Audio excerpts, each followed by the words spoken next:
Good afternoon to all. We have already discussed about self-generated pressure oil circuit breaker, that is self-blast oil circuit breaker in the previous class.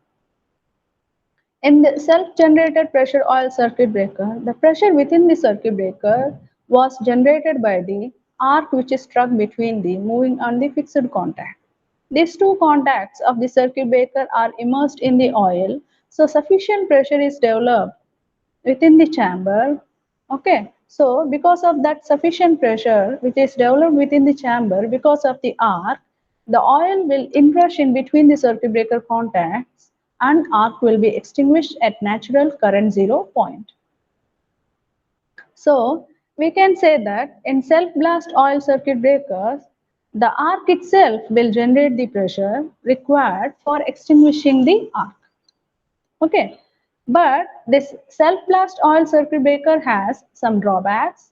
One of the drawback is that it has long arcing time, means the time taken for the arc to extinguish is more, and inconsistency with fault currents considerably less than rated currents due to generation of reduced gas at low values of fault currents.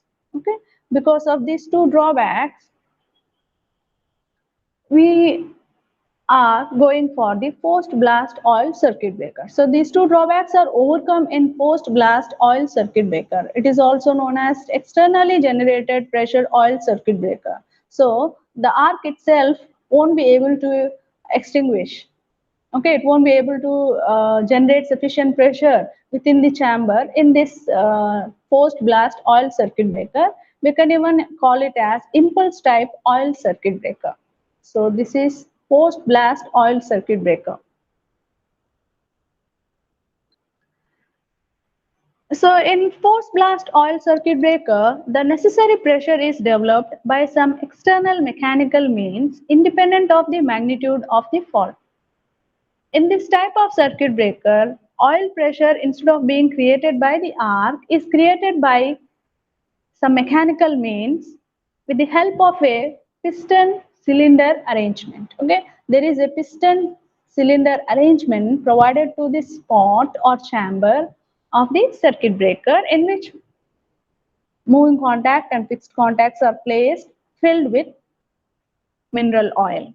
Okay, the movement of the piston is mechanically coupled to the moving contact, thus automatically oil pressure is generated and hence high speed interruption is obtained.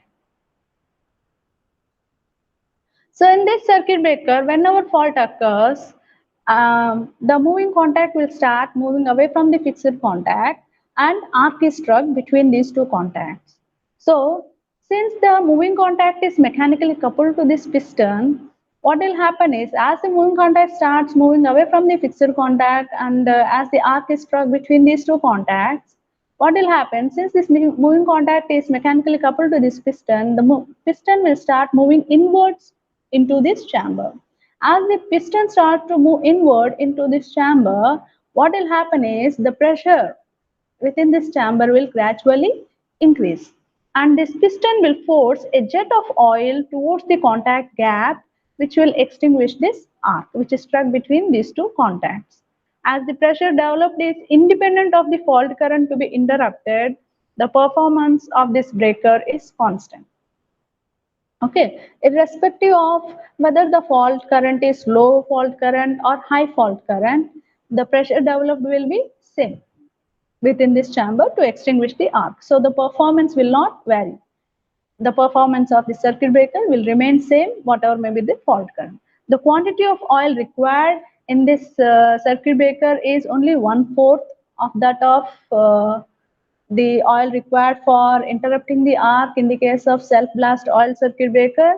The possibility of current chopping will be there in this post-blast oil circuit breaker because we are using some mechanical means to interrupt the arc here. So current chopping can be avoided by using resistance switching.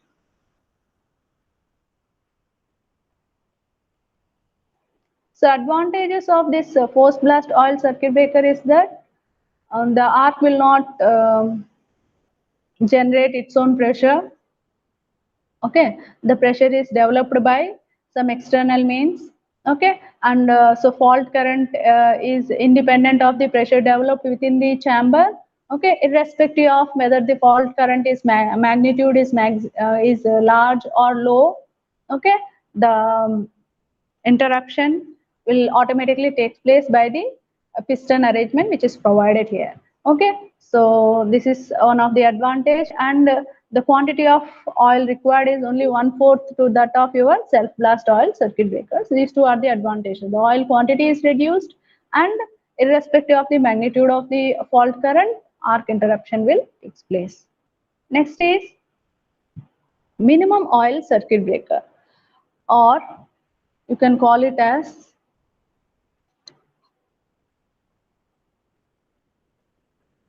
poor oil circuit breaker, or you can call it as small oil circuit breaker.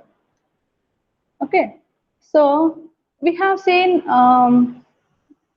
we already know about the performance of the oil circuit breaker. What is the what does this oil perform?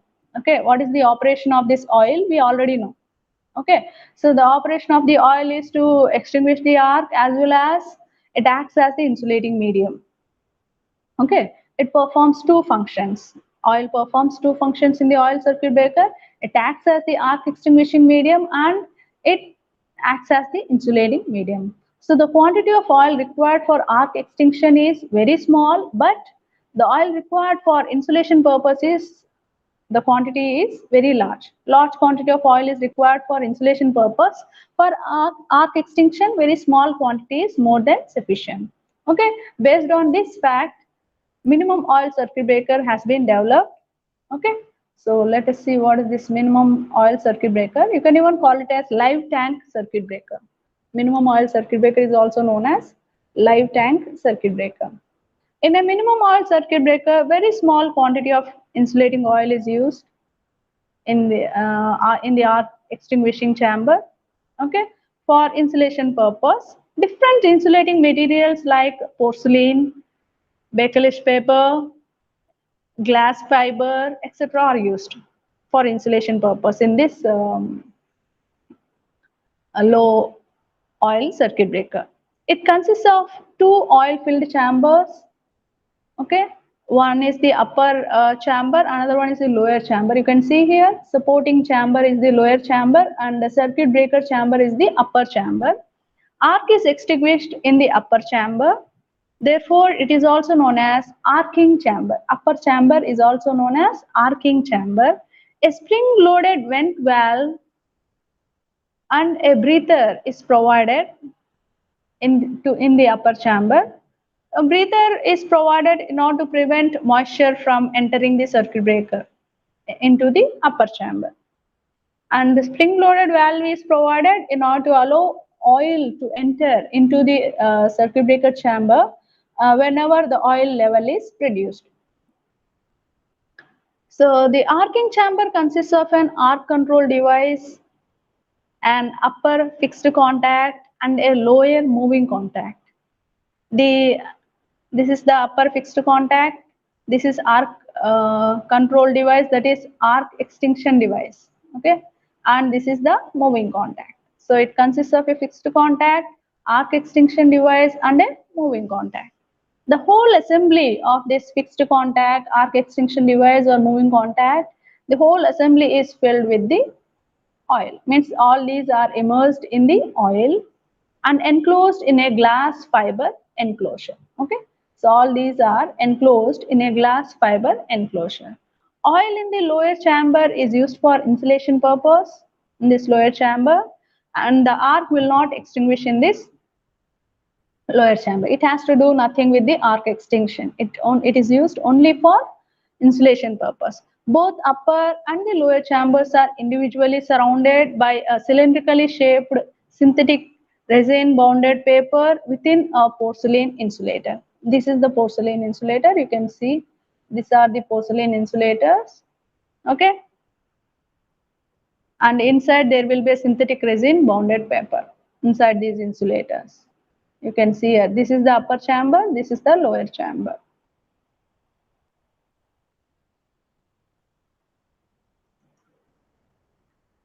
An operating rod, this is the operating rod, okay? An operating rod is permanently connected to the moving contact, okay? And it moves vertically to make and break the circuit, okay? This moving contact will move vertically to make or break the circuit. Means if the moving contact is moving upward, okay, when moving contact is in contact with the fixed contact, okay, with the help of this operating rod, this moving contact will move upward. So when moving contact is in contact with the fixed contact, means it is breaking the, it is making the circuit. When the moving contact with the help of the operating rod is moving away from the fixed contact, that means it is breaking the circuit. So whenever fault occurs, the moving contact will start moving away from the fixed contact and arc is struck between the fixed contact and the moving contact. So the oil in the arcing chamber will attain high temperature because of this arc. Within this arcing chamber, oil will attain high temperature, it will vaporize, and hence gases are evolved, gases are generated within this arcing chamber. Okay, and most of the gases which are generated due to the vaporization of the oil will be hydrogen gas. Okay, as oil between the contacts gets vaporized and generates gases, some fresh oil is filled between the contacts. Okay, so as soon as the arc is because of the heat produced by this arc, the oil surrounding the arc within this chamber gets vaporized. What will happen is with the help of vent, or okay, with the help of vent, oil is filled within this into this arcing chamber.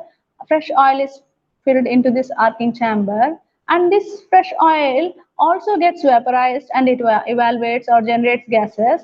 Okay, this process will continue again and again. A fresh oil is filled within this arcing chamber till the arc is extinguished at natural current 0 point.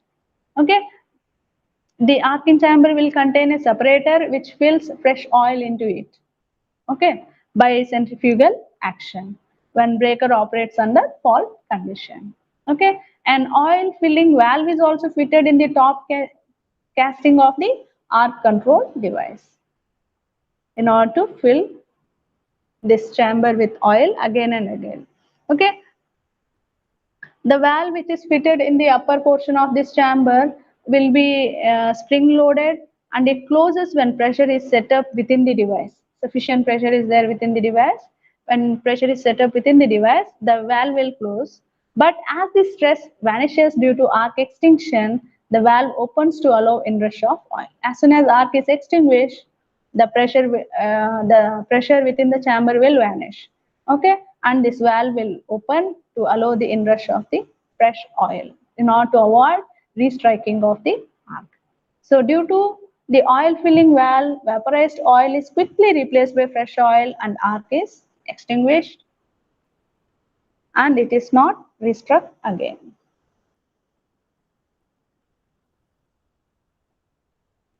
So let us see some advantages of minimum oil circuit breaker. So this minimum oil circuit breaker will require less quantity of oil, smaller space, it occupies very less space, its the tank size is small, weight of this minimum oil circuit breaker is small, okay, and its cost is also low, okay, and it has reduced risk of fire.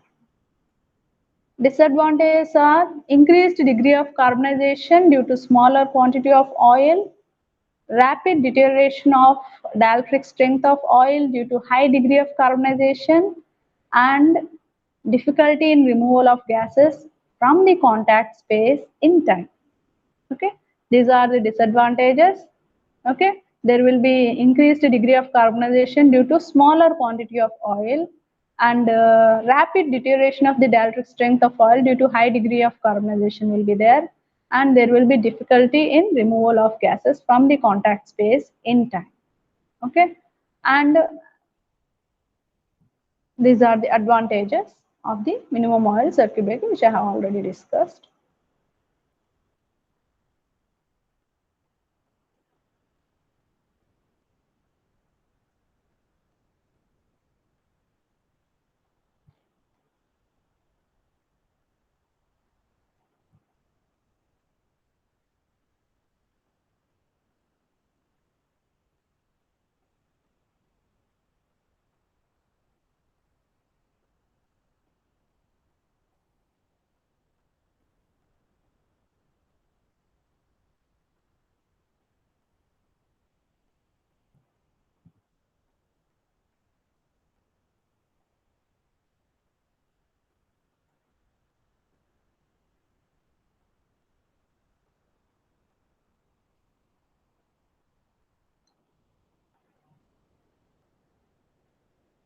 Okay, we have seen oil circuit breakers, different types of oil circuit breakers, their operation we have seen. So what we have seen in the different types of oil circuit breakers is that in all types of oil circuit breakers, the oil performs two operations. One is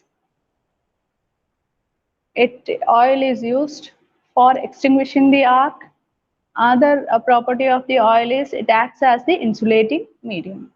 So when our arc is struck between the contacts of the circuit breaker in order to extinguish the arc, okay, what happens in the oil circuit breaker is because of the heat produced by the arc, gases are evolved. Okay, these gases will surround the arc. Okay, and these gases will induce very high pressure within the chamber of the oil circuit breaker. Okay, so the the whatever gases that are evolved in the oil circuit breaker are mostly hydrogen gases. Okay, so the arc interruption in oil is due to generation of hydrogen gas, mostly generation of hydrogen gas due to the decomposition or vaporization of the oil. Okay, this fact has led to study the arc interruption in air. Okay, of course, hydrogen gas has very superior properties when you compare hydrogen gas with the air. Okay, so but air has some advantages over the oil which is used for arc quenching medium. Okay, so when we use oil as arc quenching medium, okay, when you compare the properties of air with the arc quenching medium of oil, then it is observed that air has some advantages. Okay, so let us see air circuit breakers advantages. Okay, so what are all the advantages of the air which is used in air circuit breakers? One of the advantage is there will not be any fire risk in air circuit breakers, and the maintenance required for the use of oil will also not be there. Okay, so the elimination of fire risk and maintenance associated with the use of oil will not be there in air circuit breakers when we use air as the arc quenching medium. In air circuit breakers, we are going to use the air as the arc quenching medium. Okay, mechanical stresses will not be there because of the gases produced within the chamber due to the arc. Okay, so we need not build a circuit breaker with high mechanical strength. Okay, so absence of mechanical stresses that arc sets up by gas pressure and oil movement. Okay, that is one of the advantage. Next, cost of regular replacement of oil is eliminated in air circuit breakers because if we use air as the arc quenching medium, the elimination of cost of regular oil replacement that arises due to deterioration of the oil with successive breaking operation. After each time as the arc extinguishes within the oil circuit breaker, the oil has to be replaced by the fresh oil. Okay, so that replacement is not required. Arc quenching medium replacement, that is oil replacement, is not required in air circuit breakers. So when air is used as arc quenching medium in circuit breakers, okay, of course hydrogen gas which is evaluated when oil evaporates, oil decomposes in the circuit breaker has superior properties, but okay, but air has some advantages over the oil. Those advantages are it is fire risk, maintenance is reduced, mechanical stresses will not be there, and regular replacement of oil is not required. Okay, this is an air circuit breaker.